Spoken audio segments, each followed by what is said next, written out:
нарийн бичгийн дарга Амрын Эсгэлэнгийн туслах долгор маань шавг гихчийн баталгаагаар энэхүү төрийн эрхийг хуулбасаар авахар завдагч дэлгэрэх гихч болон ярилцагч этгээдүүдэд баталгаа өгч буй ярианы бичлэгүүдийг болжээ.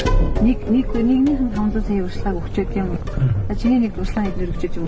Та тэр өгчний чанга өгчтэй тийм үү?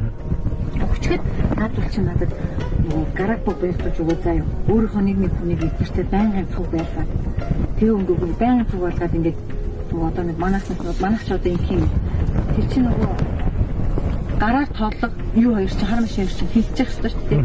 Тэрний чинь гараар тоолох болох юм чи бүгдийг бас наашаа чашаа бэлтгэж имзэлэх юм байна.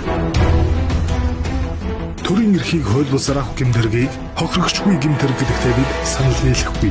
Учир нь энэхүү эргийн хохирогч нь ард түмэн билээ. Мөн сонгогдох эрхээ зөрчүүлсэн нийт монголчууд юм.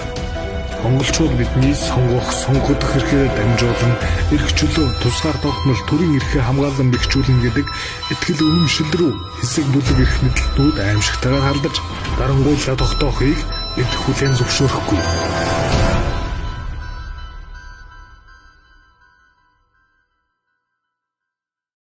Улсын хурлын сонгуульд дээр ямар босныг та нар өөрсдөө мэдж байгаа. Бид нар бол фактыг дийлэхгүй.